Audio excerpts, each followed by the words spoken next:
సిలువ శక్తి అనేటువంటి అనుదిన వర్తమాన కార్యక్రమం చూస్తున్న మీ అందరికీ ప్రభువైన యేసుక్రీస్తు వారి శ్రేష్టమైన నామంలో వందనాలు శుభములు తెలియచేసుకుంటూ ఉన్నాను. ఈరోజు మన ధ్యాన అంశము మత్తయి సువార్త 26వ అధ్యాయము 14 నుంచి 16 వరకు నేను చదువుతున్నాను. చూడండి.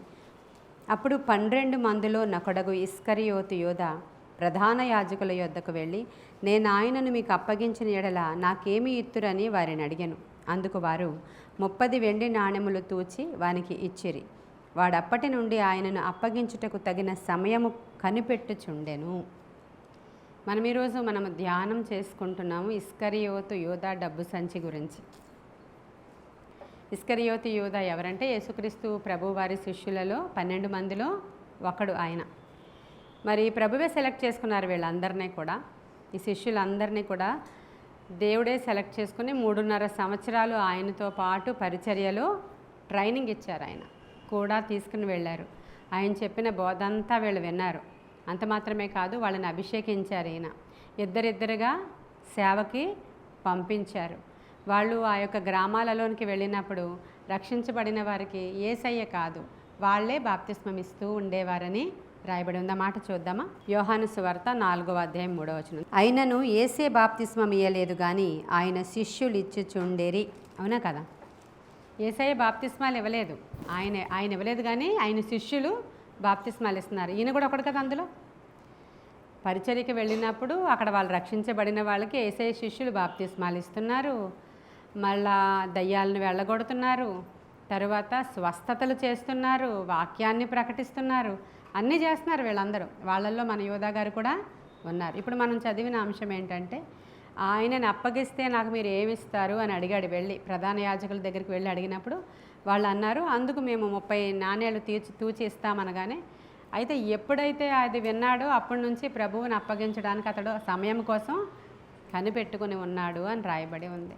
ఎందుకు అలా అయిపోయాడు యోధ? ఇప్పుడు ఏదో ఒక సంఘంలో ఉన్నారు అని అంటే ఆ యొక్క శిష్యులు చెడిపోయారు, లేదంటే విశ్వాసులు చెడిపోయారంటే ఆ సరైన పాస్టర్ గారు లేరేమో వాళ్ళకి అంటారు. ఎవరో మన సంఘంలో ఒక పిల్లోడు టాటూ వేసుకుంటే, అంటే ఏంటది, పచ్చబొట్టు వేసుకుని తిరుగుతుంటే అక్కడ ఆ వీధిలో వాళ్ళు, మిగతా వాళ్ళు క్రైస్తవులు అన్నారు, మీ పాస్టమ్మ గారు చెప్పరా, ఇలాంటివన్నీ వేసుకోకూడదని మీ పాస్టమ్మ గారు చెప్పరా, మీ పాస్టమ్మగా తెలియదా అంటున్నారు. ఎవరిని అంటున్నారు? సేవకులను అంటున్నారు. ఆ అబ్బాయి వేసుకున్నది నాకు కనబడితే నేను చెప్తాను. వాళ్ళు వేసుకున్నది ఎక్కడో లోపల వేసుకుంటే పాస్టమ్ గారు చొక్కా విప్పి చూడరు కదా, వాళ్ళకి లోపలే వేసుకుని వచ్చాడు ఆ అబ్బాయి, మనకు తెలియలేదు. కాబట్టి వాళ్ళు ఏమంటున్నారు, మీ సేవకులు చెప్పరా, మీ పాస్టమ్ గారు చెప్పరా అంటున్నారు. ఇప్పుడు యేసుక్రీస్తు ప్రభు వారితో కూడా ఉన్నటువంటి యూదాకి ఇలాంటి చెడ్డ బుద్ధి ఎందుకు వచ్చింది మరి? అంటే కేవలం సేవకులనే అంటుంటే ఆయన దేవుని కుమారుడు అయ్యుండి మెస్సయ్యాగా వచ్చి ఈయనతో పాటు సహవాసం చేసి 3.5 సంవత్సరాలు నిరాటంకంగా ఆయనతో కొనసాగాడు. అయితే శిష్యులందరూ ఒక ఎత్తు అయితే ఈయన గారికి ఒక స్పెషల్ జాబ్ ఉంది. ఆ జాబ్ ఏంటంటే డబ్బు సంచి ఈయనతో పాటు ఉంచుకునేవాడు. డబ్బు సంచి ఈయనతో ఉంటుంది. ఎవరు ఆఫరింగ్స్ ఇచ్చినా, ఎవరు దేవునికి కోసమని డబ్బులు తెచ్చిచ్చినా అవన్నీ ఎవరి దగ్గర ఉంటాయి? యోధా దగ్గరే ఉంటాయి. యోధా దగ్గరే సంచి ఉంటుంది. కాబట్టి ఆ సంచిలో నుంచి వాడు డబ్బులు దొంగిలించుచూ ఉండెను అని రాయబడి ఉంది. అక్కడ ఏం చేస్తున్నాడంట? దేవుని సొమ్మది, దేవుని భాగం అది, దేవునికి వచ్చిన ఆఫరింగ్స్ అవి అడిగి తీసుకుంటే పర్వాలేదు. ఏం చేస్తున్నాడు? దొంగిలిస్తున్నాడు. వాడు దొంగ అయ్యుండి అని రాయబడి ఉంటుంది. దొంగిలిస్తున్నాడు. అయితే ఈయన ఎవరు, ఎక్కడి నుంచి వచ్చాడు? ఈయన ఊరి పేరు ఏంటంటే, ఈయన పేరు ఏం పేరు? ఇస్కరియోతు యోధా కదా ఈయన పేరు. వీళ్ళ ఊరి పేరు కెరియోతు అన్నమాట.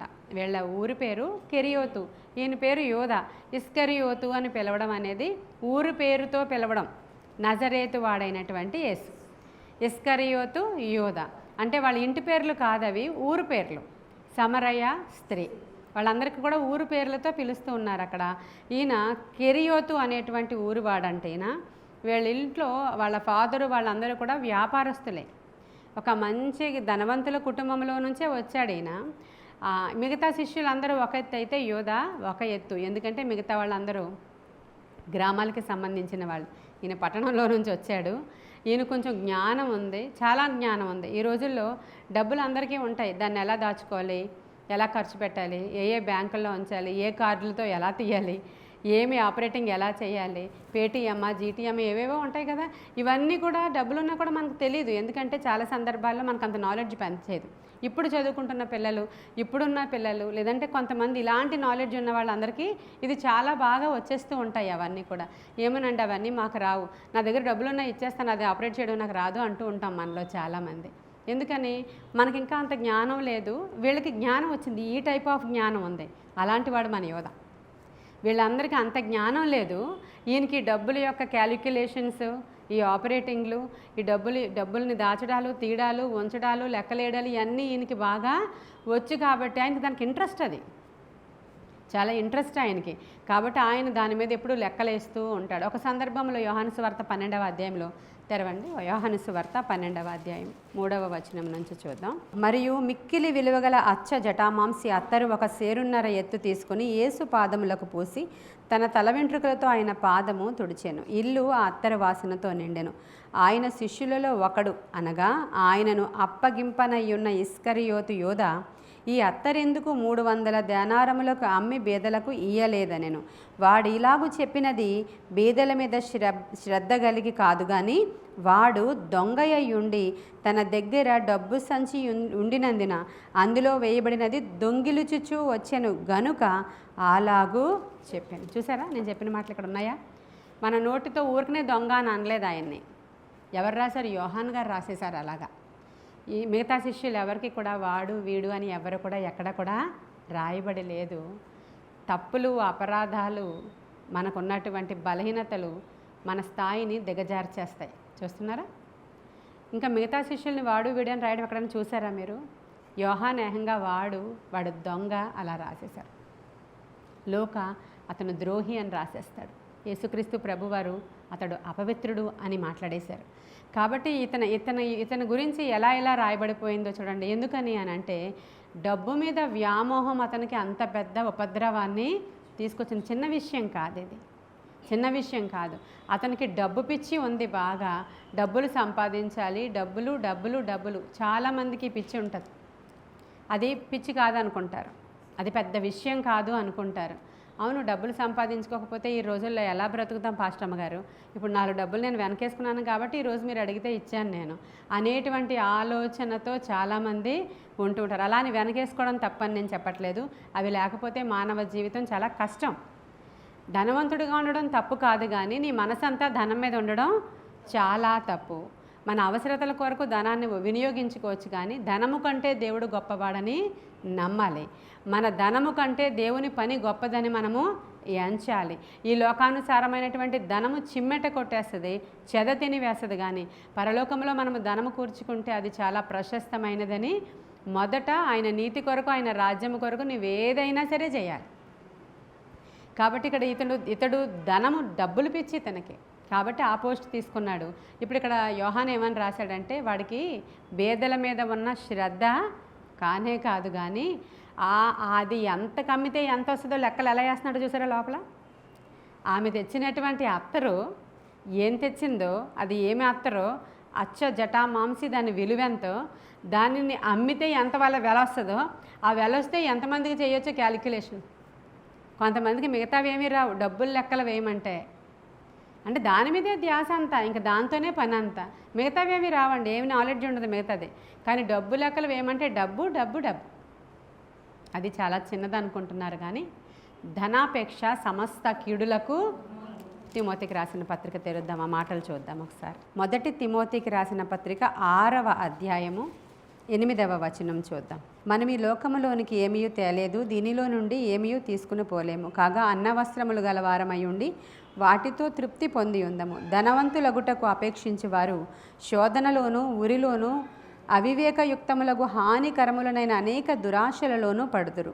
అట్టివి మనుష్యులను నష్టములోను, నాశనములోను ముంచివేయును. ఎందుకనగా ధనాపేక్ష సమస్తమైన కీడులకు మూలము. కొందరు దానిని ఆశించి విశ్వాసము నుండి తొలగిపోయి నానా బాధలలో తమను తామే పొడుచుకున్నారంటండి. చూసారా, చాలా క్లియర్గా రాయబడి ఉంది. ఈ ధనాపేక్ష అనేది సమస్త కీడులకు కూడా. ధనవంతులగుటకు అపేక్షించి వారు దేంట్లో పడిపోతారంట? శోధనలోనూ. ఒకేసారి డబ్బులు సంపాదించేద్దాం, ఒకేసారి కొండను కొట్టేద్దాం, ఆ డబ్బుల కోసమే ఏదో చేసేద్దాం, డబ్బులు అని దాని వెనకాల పరిగెత్తే వాళ్ళు ఏం చేస్తారంట? శోధనలలోనూ ఉరిలోను చిక్కుకుపోతారంట. అవివేకయుక్తములకు హానికరములైన అనేక దురాశలలో పట్టుబడిపోతారంట. అటువి మనుష్యులను నష్టములోనికి నాశనములోనికి ముంచి వేస్తుందంట. ప్రియమైన దేవుని బిడ్డలారా, కాబట్టి ఒకసారి జ్ఞాపకం చేసుకోవాలి. విశ్వాసం నుండి తొలగిపోయి తమను తాము నానా విధమైన బాధలతో వాళ్ళు తమను తామే పొడుచుకున్నారంట. ఇది డబ్బుల గురించి. ఇప్పుడు మనకి యోధా గారికి దొరికింది అదే, ఈ వెండి నాణేలు కావాలని. ఎంత ఇస్తారు అని అడుగుతున్నాడు. నేను ఆయన మీకు అప్పగించేస్తాను కదా, మీరు నాకు ఎంత ఇస్తారో అని అడిగితే వాళ్ళు 30 వెండి నాణేలు తూచి ఇచ్చేశారు వాళ్ళు. ఈ వెండి నాణేలని హీబ్రూలో అగోడా అంటారు. అడ్వర్టైజ్మెంట్ వస్తుంది, అగోడా అంటుంటారు కదా. ఈ హీబ్రూలో వెండి నాణేలని అగోడా అంటారు అన్నమాట. ఈ వెండి నాణేలని ఎంత ఇస్తారో చెప్పండి అనగానే వాళ్ళు ఎలా క్యాలిక్యులేట్ చేశారు ప్రభువుని? ఒక బానిసను కొనుక్కోవడానికి మార్కెట్లో నిలవబడితే ఆ బానిస యొక్క ఖరీదు 30 వెండి నాణేలు. ఒక ఎద్దు కానీ, ఒక యజమానుడి యొక్క ఎద్దు ఎవరినైనా దాసుని కానీ దాసురాలను కానీ పొడిచి చంపేసింది అనుకోండి, ఆ ఎద్దుకి ప్రతిఫలముగా 30 వెండి నాణేలు ఇచ్చి ఆ ఎద్దునంట చిత్తక బాదాలంట, అలాగ కొట్టేసి దాన్ని చంపేయాలంట. అలాంటి లిస్టులో మన ప్రభువుని వేశారు. ఆయనను ఒక బానిస క్రింద అమ్మి తరువాత ఆయనను ఏం చేశారు? కొట్టి చంపడానికి అప్పగిస్తున్నాం అన్నట్లుగా ఆ 30 వెండి నాణేలని కూడా ఇస్కరియోతు యోధాకి ఇచ్చారు. మంగళవారం ఇచ్చారంట ఆయనకి. మంగళవారమే ఆయనకి ఆ వెండి నాణేలను ఇచ్చారంట. శుక్రవారం వాడు ఊరు పెట్టుకుని చచ్చిపోయాడు. ఏప్రిల్ 4వ తారీఖు అంట. ఆ రోజుల్లో ఉన్నటువంటి, మనం ఇక్కడ నుంచి క్యాలెండర్లో చూస్తే ఏప్రిల్ 4వ తారీఖు మంగళవారం ఈ డబ్బుల్ని చేతిలోకి అయ్యగారు తీసుకున్నారు. కాబట్టి ఇది అక్కడ విషయం. కాబట్టి మనం యోధా నుంచి ఏమి నేర్చుకుంటాం? యోధా నుంచి ఏమైనా నేర్చుకుంటామా సిలువ దగ్గర అంటే? మనం కూడా మనలో చాలామంది అనుదినము ఇలా వర్తమానాలు నేర్చుకుంటూ ఉంటాం. ప్రతిరోజు దేవుని సన్నిధిలోనికి వస్తూనే ఉంటాం. ప్రతిరోజు ఆయనతో సంబంధం కలిగి బోధ కూడా చేస్తూ ఉన్నారు. అనేకులకు మీరు భాషలతో మాట్లాడగలరు, అనేకులు పరిశుద్ధాత్మతో నింపబడి అనేకులకు వాక్యం చెప్పగలరు, మీరు అనేకులను దేవుని తట్టు త్రిప్పగలరు. ఒకసారి వెలిగింపబడి పరలోక సంబంధమైనటువంటి వరములను రుచి చూచిన తరువాత మరలా వెనకకు తిరిగిన వారి పని ఏమైపోద్ది? వాళ్ళు ఇంకెంత మాత్రం కూడా వెలిగింపబడలేరు. యోధాకి పశ్చాత్తాపం వచ్చిందా అంటే వచ్చింది. అసలు యోధాకి దేవుడిచ్చినటువంటి ఆధిక్యత ఎలాంటిదంటే ఒకసారి తెరవండి. మత్తయి సువార్త 19వ అధ్యాయము 28వ వచనం చూద్దాం. యేసు వారితో ఇట్లా, నేను పునర్జనన మందు మనుష్య కుమారుడు తన మహిమగల సింహాసనము మీద ఆసీనుడై ఉండునప్పుడు నన్ను వెంబడించిన మీరును 12 సింహాసనముల మీద ఆసీనులై ఇజ్రాయేలు 12 గోత్రముల వారికి తీర్పు తీర్చుదురు. హల్లెలూయా. ఈ 12 మందిని దేవుడు ఏర్పాటు చేసుకున్న తరువాత ధనవంతుడు గురించి మాట్లాడుతూ ప్రభువు ధనవంతుడు దేవుని రాజ్యంలో ప్రవేశించుట దుర్లభమని ఆయన చెప్పినప్పుడు, మరి ధనవంతుడు పరలోక రాజ్యంలో ప్రవేశించుట కంటే ఒంటే సూది బెజ్జములో దూరుట సులువు అనేటువంటి మాట చెప్పినప్పుడు శిష్యులు ఈ మాట విని వాళ్ళు ఏమైపోయారంట? మిక్కిలి ఆశ్చర్యపడిపోయి, అలా అయితే ఎవరు వెళ్తారు ప్రభు పరలోక రాజ్యంలోనికి? ఇదేంటిది, డబ్బులుంటే వెళ్ళమా మేము? మరి డబ్బులు సంపాదించుకోకూడదా? డబ్బులు ఉండకూడదా క్రైస్తవులకి? అలా అయితే మరి ఎలా ప్రభువా అని అలా అడిగినప్పుడు యేసు వారిని చూచి, ఇది మనుష్యులకు అసాధ్యమే కానీ దేవునికి సమస్తము సాధ్యమని చెప్పాను. పేతురు, ఇదిగో అలా అయితే మరి మమ్మల్ని ఏం చేయమంటావు? మేము సమస్తమే విడిచిపెట్టి నిన్ను వెంబడించేశామే, మరి మాకు ఏ ఆధిక్యత ఉంది? ఏముంది? మాకు ఆస్తిపాస్తులు ఎక్కడా? ఎలా మరి? మేము అన్నీ విడిచిపెట్టేసాం. ధోనిలను విడిచిపెట్టాం, వలలను విడిచిపెట్టాం, వ్యాపారాలు విడిచిపెట్టాం, ఉద్యోగాలు విడిచిపెట్టాం, బిడ్డల్ని భార్యల్ని అందరినీ కూడా ఎక్కడో దూరంగా పెట్టి నిన్ను వెంబడించాం, మరి మాకేం దొరికింది అని అడిగినప్పుడు ప్రభు చెప్పారు, తీర్పు దినాన నేను వస్తానే, సింహాసనం మీద కూర్చుండినప్పుడు మీరు కూడా ఏమవుతుందంట? మీకు కూడా ఏమవుతుందంట? మహిమగల సింహాసనం మీద ఆసీనుడై ఉండినప్పుడు నన్ను వెంబడించిన మీరును 12 సింహాసనముల మీద ఆసీనులై ఇజ్రాయేలు 12 గోత్రముల వారికి. ఇప్పుడు యోధా గారికి ఇచ్చిన ఆధిక్యత ఏంటంట? ప్రభువుతో పాటు ప్రభు ఇలా సింహాసనం మీద కూర్చుంటే ఇక్కడ 12 సింహాసనాల మీద ఆ శిష్యులు కూర్చొని తీర్పు జరిగినప్పుడు వాళ్ళందరూ కూడా తీర్పు తీర్చే వాళ్ళ లిస్టులో రాజులుగా ఉంటారు వాళ్ళు. హల్లెలూయా. వాళ్ళ యొక్క పేరు మీదన పునాది రాళ్ళు ఉంటాయి, వాటి మీద వీళ్ళ పేర్లు ఉంటాయి. పరలోక రాజ్యంలో స్తంభాలుగా వీళ్ళ పేర్లు ఉంటాయి. వాళ్ళు సింహాసనాల మీద ఎక్కి వాళ్ళు తీర్పు తీరుస్తారు. అలాంటి ఆధిక్యత దేవుడిస్తే ఇప్పుడు మనకి కూడా అదే ఆధిక్యత. రేపొద్దున్న మనము దేవునితో సహవాసము చేసి ఆయన వచ్చినప్పుడు దూతలతో పాటు ఆర్భాటముతో బోర శబ్దముతో మనము కొనిపోబడినప్పుడు మనల్ని కూడా దేవుడు అలాంటి ఆధిక్యతతోనే నింపుతానంటారు. దేవదూతలకి లేనటువంటి ఆధిక్యత మనకిస్తానని చెప్తే ఈ లోకంలో ఉన్నటువంటి తుచ్చమైనటువంటి విషయాలని దృష్టిలో పెట్టుకొని భక్తిహీనమైపోయి భక్తిలో దిగజారిపోయి నాకు ఇది దొరకలేదు, నాకు అది దొరకలేదు, నాకు అది లేదు, నాకు ఇది లేదు, నేను ఇది పోగొట్టుకున్నా, అది పోగొట్టుకున్నా, నా జీవితం ఏంటి ఇలా పాడైపోయింది, ఇదేంటి అదేంటి 24 గంటలు ఇహలోకపరమైనటువంటి చింతలతో ఏడవబడుతూ మొదట ఏం వెతకమన్నారు ప్రభువు? నా నీతిని, నా రాజ్యాన్ని వెదకండి, అప్పుడు మీకు కావలసినవన్నీ అనుగ్రహించబడతాయంటే మొదట ఇవన్నీ ఇవ్వు, తర్వాత నీ సంగతి చూస్తామంటారు ప్రతి ఒక్కరు కూడా. మొదట ఇవన్నీ నీకు ఎంతకని తృప్తి వస్తుంది, మొదట ఇవ్వు అంటే ఏమని ఇవ్వాలి? ఫస్ట్ ఉద్యోగాలు అంటారు, పిల్లల చదువులు అంటారు, పిల్లల మంచి మార్కులు అంటారు, అంతే కదా ఉషా? ఇప్పుడు మార్కులు చదువులు ఆ తల్లికి, ఆ తర్వాత కొన్ని రోజులు పోయిన తర్వాత పెళ్లి సంబంధాలు, పెళ్ళి ఆ తల్లికి, ఆ తర్వాత మళ్ళీ ఆ పిల్లకి మళ్ళీ మంచి పిల్లలు పుట్టాలి, మళ్ళీ మంచి సంబంధాలు రావాలి, ఆ తర్వాత మళ్ళీ ఆ మనవలు వస్తారు కదా, అమ్మజమ్మ మనల్ని అడుగుతూ ఉంటుంది, మళ్ళీ ఆ మనవలకి మంచి చదువు, ఆ మనవలకి మంచి స్కూల్లో సీటు. నేను ఈ రిక్వెస్ట్లు నాకు 15 సంవత్సరాల నుంచి వరుస పెట్టి ఒకరి తర్వాత పెళ్ళి తర్వాత పిల్లల తర్వాత వాళ్ళ డెలివరీల తర్వాత మళ్ళీ ఇంకో పెళ్ళి తర్వాత డెలివరీ తర్వాత ఆ మనవలు, ఇప్పుడు ఆ మనవలు మళ్ళీ ఇంటర్లోకి వచ్చారు, ఇప్పుడు ఇంజనీరింగ్లో కూడా వచ్చారు. రిక్వెస్ట్లు ఏమి కూడా అవి ఆగవు, దాని గురించి గోల ఆగదు మనకి. ఒకసారి జ్ఞాపకం చేసుకోండి అమ్మా, చెయ్యండి అమ్మా. ఈ అవసరతలన్నీ అంటాడు ప్రభు, మీరు అడగక మునిపే మీ అక్కరతలు ఏమై ఉన్నాయో నాకు తెలుసు. మీరు చేయవలసిందల్లా మీరు నమ్మకస్తులుగా నాకు ఉండండి, నా నీతిని రాజ్యాన్ని వెదకండి, నా మందిరము గురించి మీరు ఆలోచించండి, నా సేవ గురించి మీరు ఆలోచించండి. యహమందు నా సేవ గురించి ఆలోచించిన మీకు నేను ఎవరికి కూడా రుణం ఉండేవాడని నేను అసలు, మీరు నాకు గిన్నెడు చన్నీళ్ళు ఇచ్చారనుకో నా నామమ్మ పేరట, నేను రుణం ఉంచుకోను మీకు. హల్లెలూయా. ఆయనేమో ఒక పక్క నుంచి ఇది బోర పెట్టి ఊదుతూ ఉంటాడు, ఒక పక్క నుంచి నువ్వు ఇది బోర పెట్టి ఊదుతూ ఉంటావు. సేవకులు ఏ వైపు చూడాలి? అసలు యోధా ఏమనుకున్నాడంటే, నేను మెస్సయ్యాని, నేను రాజుని, యూదులకు రాజుని నేను అని అనగానే, అయితే ఇదిగో నేను వచ్చేస్తున్నాను, నేను నీ అసిస్టెంట్ నేను పరిగెట్టుకు వచ్చేసాడు. ఆయన ఏమనుకుంటున్నాడంటే, ఇప్పుడు రోమన్ గవర్నమెంట్ కూలిపోతుంది, రాబోయేటువంటి అప్కమింగ్ కింగ్ ఈయనే, ఈ నజరేతు వాడైన యేసు ఈయనే. ఇప్పుడు ఆ రోమన్ గవర్నమెంట్ కూలిపోతుంది, నెక్స్ట్ ఈ గవర్నమెంట్ ఎక్కుతుంది, ఎక్కిన తర్వాత పెద్ద పోస్టులన్నీ ఇస్తారు కదా చుట్టూరు, ఆ పోస్టుల్లో ఇక్కడ మన ఆర్థిక శాఖ మంత్రిగా నేనే ఉండాలి. కాబట్టి ఇప్పటి నుంచే నేను కొనసాగితే, ఈ చిన్న ఏజ్ నుంచే, ఈ చిన్న స్టేజ్ నుంచే ఆయనతో పాటు ఆయనను వెంబడిస్తే నేను ఆ రాబోయేటువంటి రాజ్యంలో నేను ప్రాముఖ్యమైనటువంటి స్థానంలో ఉంటాను అనే ఉద్దేశ్యముతో వచ్చినవాడు యోధ.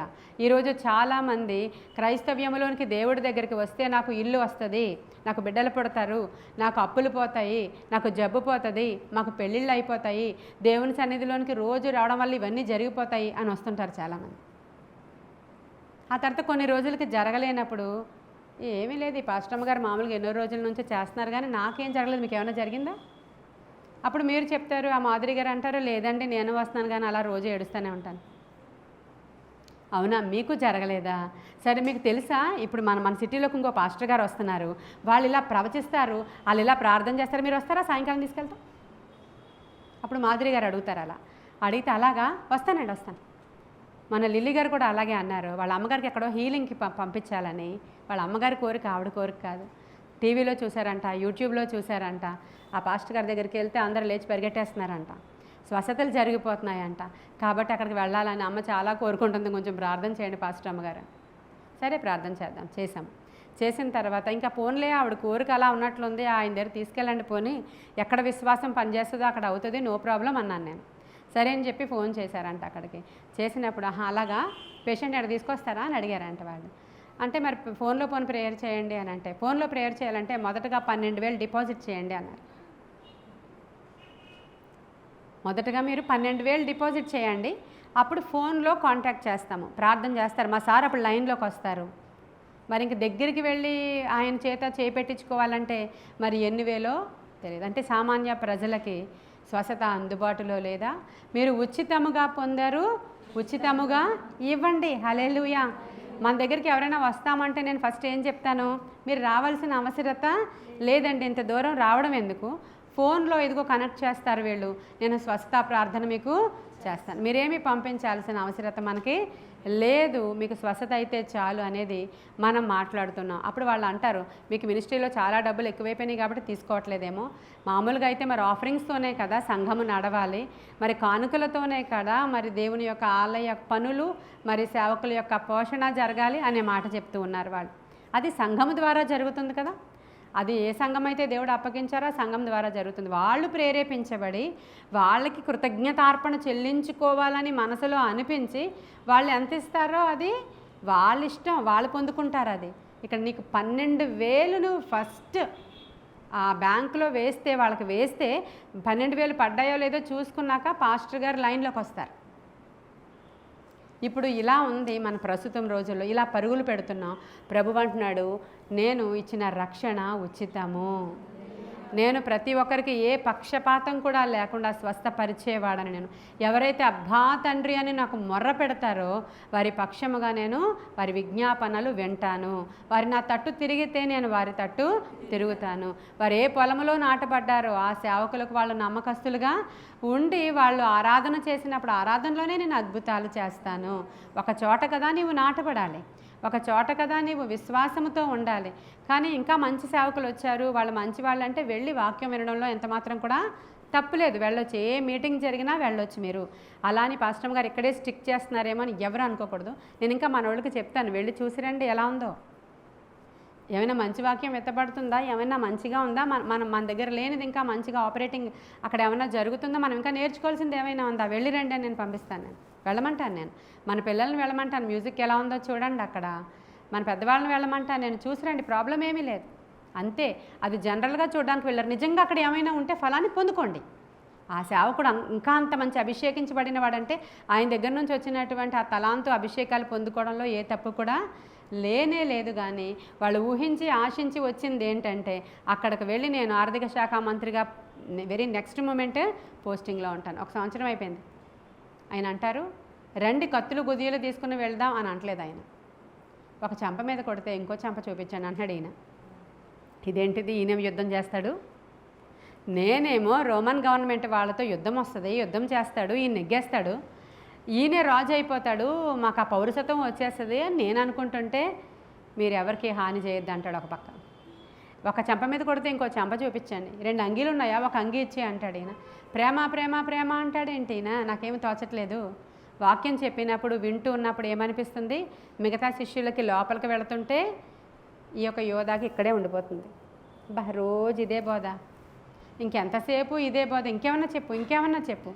ఆయన చెప్తున్నాడు కానీ ఈయనకి లోపలికి ఏమీ కూడా వెళ్ళడం లేదు. 3.5 సంవత్సరాలు విన్నాడు, అభిషేకించబడ్డాడు. ఈయన అభిషేకిస్తే వరాలు వచ్చేసినాయి ఆయనకి. ఈయన ప్రార్థన చేస్తుంటే అవతలోళ్ళు స్వస్థలైపోతున్నారు, ఈయన బాప్తిస్మాలు ఇచ్చేస్తున్నాడు, ఈయన వాక్యం చెప్పేస్తున్నాడు. కానీ హృదయంలో మార్పు ఏమీ కూడా లేనే లేదు. ఇక్కడ గమనించండి, ఈరోజు సిలువ దగ్గర మనం ఎలా ఉండాలి, మన హృదయంలో మార్పు వచ్చిందా, మనం దేని మీద మన ఆలోచనలు ఉన్నాయి, మన తలాంతులు దేని కొరకు ఉపయోగిస్తున్నాము, ఏదో ఒక లాభము ఏదో ఒకటి మభ్యపాటు అవన్నీ కలిగి ఎవరో అన్యులు వచ్చినట్లు వచ్చావా దేవుడి సన్నిధిలోనికి, మెస్సయ్య ఆయనే అని నమ్మి వచ్చావా, ఆయనే రేపటి దినాన్ని నిత్య జీవాన్ని నీకు ఇచ్చేవాడని నమ్మావా. పుట్టడం కాదు జీవితానికి స్టార్టింగ్, చనిపోయిన తర్వాత ఒక లైఫ్ ఉంది, యుగయుగాలు ఆయనతో ఉండాలనే సత్యం నీకు తెలుసా, ఆయన నిన్ను నడిపిస్తున్నాడని తెలుసా, లేకపోతే పైపైన విషయాలు చూసి ఏమీ జరగట్లేదులే అని కోతిలాగా అక్కడి నుంచి గెంతుతున్నావా. నిజమే, ఈ మాటలు మీకు ఉపయోగించాల్సినవే.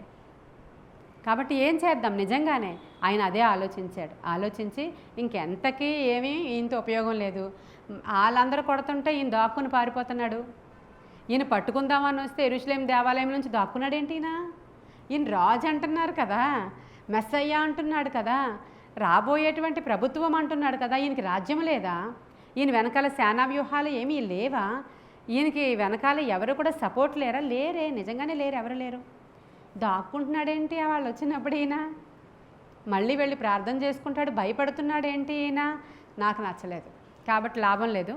ఇటు దేవునితోనూ సహవాసం చేస్తూ అటువైపు అంట ప్రధాన యాజకులతో ఫ్రెండ్షిప్ మొదలుపెట్టాడంట. చూడండి, చాలామంది దేవునికి సంబంధించిన వాళ్ళలాగే కనబడతారు, ప్రక్కన ఎవరైనా దేవుని దూషించేవారు సేవకుల్ని దూషించే వాళ్ళు ఉంటే వాళ్ళతో కూడా వెళ్ళి మాట్లాడేస్తూ ఉంటారు వీళ్ళు. ఆ దూషణ మాటలు విని ఆనందిస్తూ ఉంటారు వీళ్ళు. సేమ్ చేస్తున్నాడు. మరి ఆ యొక్క సహవాసం ఏమైంది ఇప్పుడు? ఎక్కడి వరకు వెళ్ళిపోయిందంటే, ఏముంది అప్పగించవచ్చు కదా ఆయన్ని అని అడిగారు వాళ్ళు. అడిగితే అప్పగించేస్తాను, దాందే ఉంది, ఏదో అనుకున్నాను కానీ ఏమీ లేదు, మామూలే తీసేసుకోండి అని చెప్పి. ఎంత ఇస్తారేంటి ఆయన అప్పగిస్తే? అదే కదా మాట్లాడాడు అక్కడ. ఎంత ఇస్తారు ఆయన అప్పగిస్తే చెప్పండి అన్నాడు. 30 వెండి నాణ్యాలు అని అలా చెప్పగానే ఆ రోజు నుంచి ఆయన ఈయనను అప్పగించాలి అనేటువంటి ఆలోచనతో మునిగిపోయాడంట. పక్కనే ఉన్నాడు కానీ ఆలోచనలన్నీ అవే. అలాంటి ఆలోచనలో ఉన్నవాడికి ఎంత మంచి బోధ చెప్తే వెళుతుందండి, ఎంత మంచిది చెప్తే వెళుతుంది. నీకు దేవుని సన్నిధిలోనికి వస్తున్నారు కానీ లోకంలో ఒక కాలు, ఎక్కడొక కాలు. క్యారెక్టర్లో ఏ మార్పు కూడా లేనే లేదు. అదే విధమైనటువంటి వ్యభిచార సంబంధమైనటువంటి తలంపులతో ఉన్నవాళ్ళు వస్తారు, వాక్యమంతా వింటారు, అబ్బా చప్పట్లు కొడతారు, దేవునిలో ఆనందిస్తారు, తేలిపోతూ ఉంటారు. ఇక్కడ చూసినప్పుడు బయటికి వెళ్ళినప్పుడు అదే ఆలోచన, మరలా డబ్బులు ఎక్కడ దొరుకుతాయా అని వీడు తిరిగినట్లు మరలా అలాంటి ఆలోచనలతో నింపబడినటువంటి అనేక మంది క్రైస్తవులు ఈరోజు ఉన్నారంట. యూదా వాళ్ళకే సాదృశ్యంగా ఉన్నాడు ఈరోజు. ఇక్కడే ఉన్నావు నువ్వు, కానీ వెరీ నెక్స్ట్ మూమెంట్ నీ ఆలోచన ఎలా ఉంటుంది, నీ మాట తీరు ఎలా ఉంటుంది, అసలు నువ్వు ఎలాంటి ఆలోచనలు ఆలోచిస్తున్నావు, నీ హృదయం ఏది నిండిపోయిందో అవే నీ నోట్లోంచి మాటలు వస్తూ ఉంటాయి బయటికి వెళ్ళినప్పుడు. నీ బిహేవియర్ అలాగే ఉంటుంది. నువ్వెవరితో మాట్లాడుతున్నావు, నీ సహవాసం ఎవరితో? ఈయన సహవాసము ఆ పరిచయులతోటంట, ప్రధాన యాజకులతోటంట, ఏమాత్రము బుద్ధి లేనటువంటి సహవాసాలు. కాబట్టి అయితే నువ్వు వెచ్చగానైనా ఉండు, లేదంటే చల్లగానైనా ఉండు. నువ్వు ఉన్నావంటే నా నోట్లో నుంచి నిన్ను ఉమ్మి వేసి ఊసేస్తానన్నాడు ప్రభు. కాబట్టి మరి ఈయన యూదా ఈరోజు మనకు అలా సాదృశ్యంగా ఉన్నాడు. ఈరోజు ప్రభువా, నేను పూర్తిగా నీ తట్టు మాత్రమే నా దృష్టిని కేంద్రీకరించి నేను ఉండాలి, నేను మొదట నీ నీతిని రాజ్యాన్ని వెతకాలి. ఎందుకంటే 12 మందిలో ఒకడైన ఈయన అలా అయిపోతే మనలో మనం ఎలా ఉన్నామో ఒకసారి పరిశీలన చేసుకోవాలి. అసలు 12 సింహాసనాల మీద అధిష్ఠిస్తారు మీరంటే సింహాసనాన్ని కోల్పోయాడండి ఆయన. కొంతమంది అంటారు ఆ సింహాసనం ఆయిందే, ఖచ్చితంగా పొందుకుంటాడు, ఆయన పశ్చాత్తాపడ్డాడు లాస్ట్లోని. కానీ సూసైడ్ చేసుకున్నాడు కదా. లాస్ట్లో ఏమైంది ఇప్పుడు? తీసుకున్నాడు, ఏప్రిల్ 4వ తారీఖున తీసుకున్నాడు, మంగళవారం, అది క్రీస్తు శకము 30. అది ఆ క్రీస్తు శకము 30వ సంవత్సరంలో మంగళవారం తీసుకున్నాడు ఆ డబ్బులు. తీసుకున్న తర్వాత తీసుకున్న దగ్గర నుంచి మనశ్శాంతి ఆయనకి ఎప్పుడైతే ఆ డబ్బులు చేతిలో పడ్డాయో మనశ్శాంతి అతని శరీరంలో, జీవితంలో, తలంపుల్లో లేవు. భయపడిపోతున్నాడు. నిరపరాధిని అప్పగించాను అనుకున్నాడు తప్ప ఆయనే మెస్సయ్యా అని నమ్మలేదు అతను. ఆయనే దేవుడు, ఆయనే దేవుని కుమారుడు, ఆయనే మెస్సయ్యా అని నమ్మితే మెస్సయ్య దగ్గరికి వచ్చి ప్రార్థన చేద్దుడు. ఎలాగా? పేతురులాగా. పేతురుని అడిగాడు దేవుడు, యేసయ్యా నేను ఎవరినైనా అనుకుంటున్నారయ్యా అందరూ? అయ్యా నువ్వా? ఏలియావు అనుకుంటున్నారు కొంతమంది బాప్తిస్మం ఇచ్చే యోహాన్ ఆత్మేమో అనుకుంటున్నారు కొంతమంది ఇర్మియా అని కూడా అనుకుంటున్నారు. అవునా, అలా అనుకుంటున్నారా? అయితే నువ్వేమనుకుంటున్నావు అని అడిగితే, నేను జీవము గల దేవుని యొక్క సేవకుడు అనుకుంటున్నాను. హల్లెలూయా. నిత్య జీవపు ఊటలు గలవాడవయ్యా నీవు. నిన్ను విడిచిపెట్టి మేము ఎక్కడికి వెళతాము? నీవే నిత్య జీవపు ఊటలు గల మహారాజువి. హల్లెలూయా. నీవు దేవుని కుమారుడివి, నీవే మెస్సయ్యావని నేను నమ్ముచున్నాను. హల్లెలూయా. అదే యోధాని అడిగితే, నాకు తెలీదు, రాజు అనుకున్నాను, ఇది అనుకున్నాను, అది అనుకున్నాను. ఏం లేదు, మాలాగే ఉన్నాడు, మామూలే ఆయన, ఏం తేడా లేదు మాకు ఆయనకి. ఇంకా ఏదో చెప్తున్నారు ఆయన, ఇంకా దిగజారిపోయి ఏవేవో చెప్తున్నారు, ఇంకా తగ్గి ఉండమంటున్నాడు. ఇలా అంటున్నాడు. ఏమి నాయకత్వపు లక్షణాలు లేవు, ఏ విధంగానూ రాజుగా అవ్వడానికి కత్తి గుదియలు ఏమీ కూడా ఆయన దగ్గర లేవు, ఏమో నాకేమో అనిపించలేదు అని ఈయన చెప్తున్నాడు. పేతురు అడిగితే పేతురు ఇలా చెప్పాడు. అందుకని ఇద్దరు తప్పు చేశారు. ఇప్పుడు పేతురేమోని నిత్య జీవపు ఓటలు గల మహారాజుగాను, మెస్సయ్యగాను, దేవుని కుమారుడుగాను ఆయన నమ్మాడు. కాబట్టి ఆయన దగ్గరికి వచ్చి పశ్చాత్తాపడ్డాడు, క్షమించమని అడిగాడు, శరణు జొచ్చాడు, వేడుకున్నాడు, కన్నీరు విడిచాడు, ప్రార్థన చేశాడు. ఇప్పుడు ఈ నెల అంటాడు, బాబోయ్ మీ డబ్బులు నాకొద్దు, నా హృదయంలో మనశ్శాంతి లేదు, ఇదిగో తీసుకోండి 30 వెండి నాణ్యాలని దేవాలయంలో విసిరేశాడంట. ఈయన ఏం చేశాడు? 30 వెండి నాణ్యాలు తీసుకోమన్నాడు.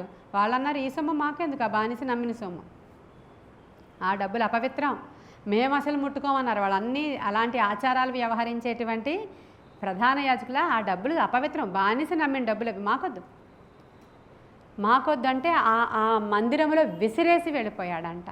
దానితో వాడు చనిపోయిన తర్వాత వాడి సమాధి పెట్టడానికే కొన్నారు అక్కడ వాళ్ళు. దాన్ని రక్తపు భూమి అన్నారు దాన్ని. అక్కడ పరుగు పెట్టుకుని వెళ్ళిపోయాడు. మనశ్శాంతి లేదు, పశ్చాత్తాప పడుతున్నాడు, ఏడుస్తున్నాడు. కానీ నిత్య జీవపు ఊటలు గల మహారాజు దగ్గరికి వచ్చి అడవట్లేదు. అతనికి అతనే పశ్చాత్తాప పడుతూ ఏడుస్తూ వెళ్ళి ఆ యొక్క చెట్టుకి ఉరి పెట్టుకుని అక్కడ చనిపోయినట్లుగా లేఖనం సెలవిస్తూ ఉంది. అతని రక్షణను కోల్పోయాడు. సిలువ దగ్గర ఇటువంటి వాళ్ళందరూ కూడా 2 గుంపులు ఎక్కడ చూసినా ఉంటారు. పేతురు లాంటి గుంపు ఒకరైతే యోధా లాంటి గుంపు ఒకరు. వాళ్ళు తప్పులు చేసేస్తారు, తిరిగేస్తారు, అన్నీ చేసేస్తారు, విచ్చలవిడిగా ఉంటారు. పైగా వచ్చి ఇక్కడ భక్తి చేస్తూ ఉంటారు. ఆయన ఎవరో వీరికి సరిగ్గా తెలియదు. ఆయన కేవలం ప్రేమించేవాడు, లేకపోతే చేర్చుకునేవాడు, రక్షించేవాడు మాత్రమే కాదు. ఆయనకి ఉగ్రత వచ్చిందంటే, ఆయన కనుదృష్టి పడిందంటే, ఆ తర్వాత నువ్వు నరకాగ్నిలో కొయ్యలో ఎలా కాలిపోతావో, తర్వాత ప్రభువా ప్రభువా అని ఎంత పిలిచినా నీవెవరివో నాకు తెలియదు. మరి ఇలాంటి బోధకులు అందరూ చెప్తున్నా వినని నువ్వు, నేను చెప్తే మాత్రం ఏం వింటావు? బోధకులు మాట వినని నువ్వు అప్పుడే మారాలి, అప్పుడే పశ్చాత్తాపం రావాలి. ఈ వాక్యాలే మీ హృదయాలలో ఫలించి పశ్చాత్తాపము తీసుకున్నావు. సేవకురాలు చెప్తున్నంతసేపు నీకు ఏ చలనం చీమకుట్టినట్లు లేదే, నేను చెప్పినా కూడా నీకేమీ కూడా ఎక్కదు, కాబట్టి నేను నిన్ను విసర్జించాను అంటాడంట ఆయన. కాబట్టి యూదా జీవితంలో నుంచి చాలామంది ఈరోజు వింటున్న వాళ్ళందరూ నేర్చుకోవాల్సింది ఏంటంటే, ఇప్పుడే ఆ కొండల కొద్దీ డబ్బులు సంపాదించుకోవాలి అనుకోవడం చాలా తప్పు. ఆయనను వెతికితే, ఆయన ఆత్మలో మనం ఆనందిస్తే అన్నీ కూడా ఆయన సమకూడి జరిగిస్తాను అని చెప్పాడు ఆయన. కాబట్టి పరలోక సంబంధమైనటువంటి విషయాల ఎడల మనకి ఆశ, ఆసక్తి ఉండాలి. యోహాను సువార్త 13వ అధ్యాయము 18వ వచనం. మిమ్మల్ని అందరినీ గూర్చి నేను చెప్పలేదు, నేను ఏర్పరచుకొనిన వానిని ఎరుగుదును, కానీ నాతో కూడా భోజనము చేయవాడు నాకు విరోధముగా తన మడమ ఎత్తెను అను లేఖనము నెరవేరుటకై ఇలాగూ.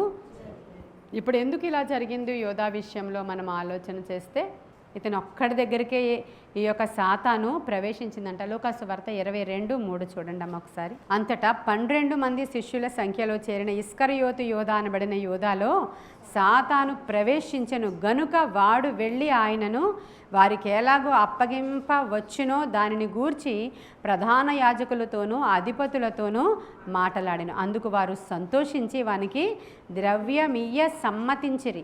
వాడు అందుకు ఒప్పుకొని జనసమూహము లేనప్పుడు ఆయనను వారికి అప్పగించుటకు తగిన సమయము వెదుకుచ్చు ఉన్నాడంట. ఎందుకని వీడి పని చేశాడు అంటే, సాతాను వాడిలో ప్రవేశించింది, అది చూపించడానికి ఇష్టపడ్డాను నేను. అంటే యేసయ్యతో పాటే ఉంటున్నా సరే మనలో కూడా ప్రవేశిస్తుందా లేదా? రావచ్చు. ఎందుకంటే అవకాశం ఇస్తే వస్తాడు వాడు. అవకాశం ఇస్తున్నాడు కదా. ఎలా అవకాశం ఇస్తున్నాడు? దేవునికి సంబంధికులు కాని వాళ్ళతో కబుర్లాడుతూ అవకాశం ఇస్తున్నాడు కదా. వాళ్ళతో వెళ్ళి అస్తమానం మాట్లాడుతూ హృదయం అసలు మంచిగా లేదు కదా. బయటకు అంతా కూడా ప్రభు పక్కనే నటన నటన నటన. ఎంత నటన అసలు, ఎంత నటిస్తున్నాడు. పైగా బేదల మీద చాలా శ్రద్ధ ఉన్నట్లు, ఎంతో జాలిగల వాడైనట్లు, అసలు అడుక్కునే వాళ్ళని, బేదల్ని, వీళ్ళని వాళ్ళని చాలా ఆదరించేసినట్లు, వాళ్ళందరికీ అన్ని బిస్కెట్లు ఇస్తుంటాడు అనమాట అప్పుడప్పుడు. అంటే ఈయన కొంత తెస్తాడు, దాంట్లో ₹1 పెట్టి బిస్కెట్లు ఇస్తాడనమాట. ఈయన అక్కడ ₹1000 తీసుకుంటాడు అనమాట. ఇలాంటివన్నీ చేస్తూ ఉంటాడు ఈయన. అందుకని వీడికి బేదల జ్ఞాపకం వచ్చినట్లుగా నటిస్తున్నాడు. తీసుకెళ్ళి ఇవన్నీ చేసేసి కొంతమంది ఇలా అనుకుంటారు, అలాంటి పనులు చేసేసి పాప ప్రక్షాళన చేసేసుకుందాము అని. అవే చేస్తున్నాడు. వెంటనే బేదలు గుర్తొచ్చేసారంటే ఈయనకి. బేదలు గుర్తొచ్చేసి అలాంటివన్నీ కూడా చేసేస్తున్నారు. అదంతా కూడా తప్పే అంటున్నాడు ఇక్కడ లేఖనకారుడు. అయితే ఇప్పుడు ఇక్కడ ఏముందంటే, వాడిలోనికి ఎవరు ప్రవేశించారంట? సాతాను ప్రవేశించెను గనుక. యోహాను సువార్త 13వ అధ్యాయము 2వ వచనము. వారు భోజనము చేయుచుండగా ఆయనను అప్పగింపవలెనని సీమోను కుమారుడగు ఇస్కరియోతు యూదా హృదయములో అపవాది ఇంతకు ముందే ఆలోచన పుట్టించి ఉండెను గనుక. చూసారా? అంటే వీడికి ఎప్పటి నుంచి ఆలోచనలు ఉన్నాయి? ఇంతకు ముందే ఉంది. ముందే ఈ ఆలోచన ఉంది వాడికి, ముందు నుంచే ఈ తలంపు ఉంది వాడికి. కాబట్టి సాతానుడు వాడిలో ప్రవేశించి ఇవన్నీ కూడా చేస్తూ ఉన్నాడు. సాతానుకి, తలంపుకి, ఆలోచనలకి మనము మన తలిస్తే వాడింకా ముందు నుంచి కూడా మనలో దేవుని దగ్గర నుంచి ఎలా దూరం చేద్దామా, ఎలా దేవుని దగ్గర నుంచి తప్పిద్దామా అని చెప్పి సంఘానికి చెడిపే వాళ్ళగా తయారు చేస్తారు వాళ్ళని. సంఘములో ఉన్నటువంటి స్త్రీలను చెడిపే వాళ్ళగా పురుషులను తయారు చేస్తాడు. పురుషులను చెడిపేవాడిగా స్త్రీలను తయారు చేస్తాడు. యవ్వనస్తులను చెడిపే వాళ్ళగా ఒక యవ్వనస్తుడిని పంపిస్తాడు. చిన్న చిన్న స్కూల్స్లోనికి ఇప్పుడు అక్కడికి వెళ్ళి స్కూల్స్ దగ్గర కూర్చొని ఏవో చాక్లెట్స్ ఇస్తున్నారంట, దాంట్లో డ్రగ్స్ని అలవాటు చేసి ఆ పిల్లలకి అవి ఎలా ఉంటాయో కూడా యూట్యూబ్లో పెట్టారు. వాళ్ళు ఆ స్కూల్ దగ్గరే అమ్ముతున్నారని చెప్పి కొనుక్కుంటారు. ఫస్ట్ రోజున తక్కువ డబ్బులకి ఊరికినే ఫ్రీ శాంపిల్స్ ఇస్తారు. వాళ్ళు తీసుకుని తినిన తర్వాత రోజు అది తినాలి ఆ లంచ్ టైంలో, ఆ యొక్క ఫ్రీ టైంలో అనుకుని మళ్ళీ బయటకు వెళ్తారు. నువ్వు 1 రూపీ ఇస్తే ఇస్తామంటారు, తర్వాత 10 రూపీ, తర్వాత 100 రూపీస్ ఇస్తే ఇస్తామంటున్నారు. వీళ్ళు ఎడిక్ట్ అయిపోతున్నారు పిల్లలని. నెమ్మదిగా వాడు అలవాటు చేస్తూ ఉంటాడంట. అలాంటి యవ్వనస్తులు సంఘంలోనికి కూడా ప్రవేశించి చెడపడం ప్రారంభిస్తారు ఇక్కడ.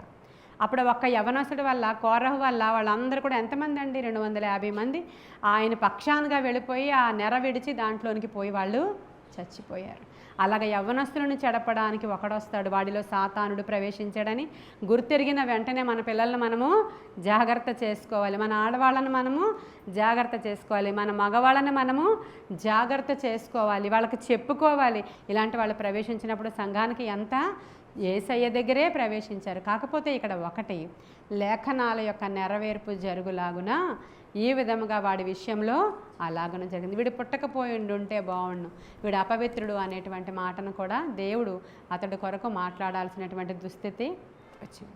యూదా నుంచి నేర్చుకోవాల్సింది మనం ఇదే. మన హృదయాలను పరిశీలించుకోవాలి. వాక్యాన్ని తలలోనికి కాదు, ఎక్కడికి పెట్టుకోవాలి, హృదయంలోనికి చేర్చుకోవాలి.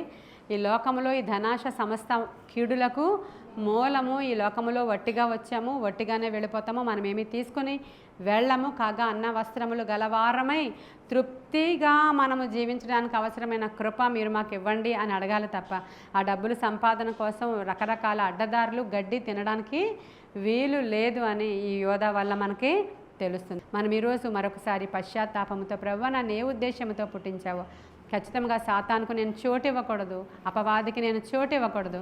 నేను ఇవి ఆశించి నీ దగ్గరికి నేను రాలేదయ్యా, నిన్నుగానే ప్రేమించి వచ్చాను. ఒకవేళ నిజమే ఇక్కడికి వస్తే అవి జరుగుతాయని వచ్చినప్పటికీ సత్యము తెలుసుకున్నాను కనుక మొదట దాని మీద నా దృష్టిని నిలుపుతున్నాను. అన్నీ నీవే ప్రొవైడ్ చేస్తావు. నేను నీతిగా ఉంటే ప్రభువా నీవు నాకు అన్నీ సమకూరుస్తావు. నేను నమ్మకంగా ఉంటే మెండైన దీవెనలు నీవు మాకు ఇస్తావు. నేను నా కుటుంబము నీ సన్నిధిలో నిలకడగా నిలబడితే యెహోషువను ఆశీర్వదించినట్లు నన్ను ఆశీర్వదిస్తావు. కాబట్టి నమ్మకస్తుడు కానీ ఇల్లంతటిలో మోషే వలె ఉంటే నన్నే నాయకుడిగా తయారు చేస్తావు. ఎస్తేరు వలె నీ సన్నిధిలో హంబుల్గా నిలవబడితే నన్నే రాణిగా చేస్తావు ప్రభువా. అట్టి కృప నాకు దయచేయమని అడుగుచున్నాను ప్రభువా. నీ కృపగల హస్తానికి దినవర్తమానాన్ని అప్పగించుకుంటున్నాను. వినుచున్న వారిలో మేమంతా రెక్టిఫై అవ్వడానికి, ప్రభా మమ్మల్ని మేము సరి చేసుకోవడానికి, మమ్మల్ని మేము మీకు లోబరుచుకోవడానికి, పేతురు వలె పశ్చాత్తాపపడడానికి, మా హృదయంలో వాక్యము భద్రము చేసుకోవడానికి, ఆత్మశక్తితో మేము నింపబడ్డానికి, ఒక విడుదల ఈరోజు పొందుకోవడానికి నీ సిలువ దగ్గరికి వచ్చాము ప్రభువా. నీ సిలువ యొద్దకు వచ్చాము ప్రభువా.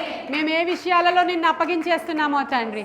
అయ్యా యోధా ఒక్కసారే నిన్ను సిలువ వేశాడు, కానీ ఎన్నిసార్లు మేము అమ్మేసుకుంటున్నామో ప్రభువా, ఎన్నిసార్లు మేము మా విధేయత అమ్మి వేశాము, ఆయన ఎవరో మాకు తెలియదని అన్నట్లుగా ప్రవర్తించాము, ఎన్నిసార్లు మా విధేయతల ద్వారా అమ్మి వేశామో నా తండ్రి.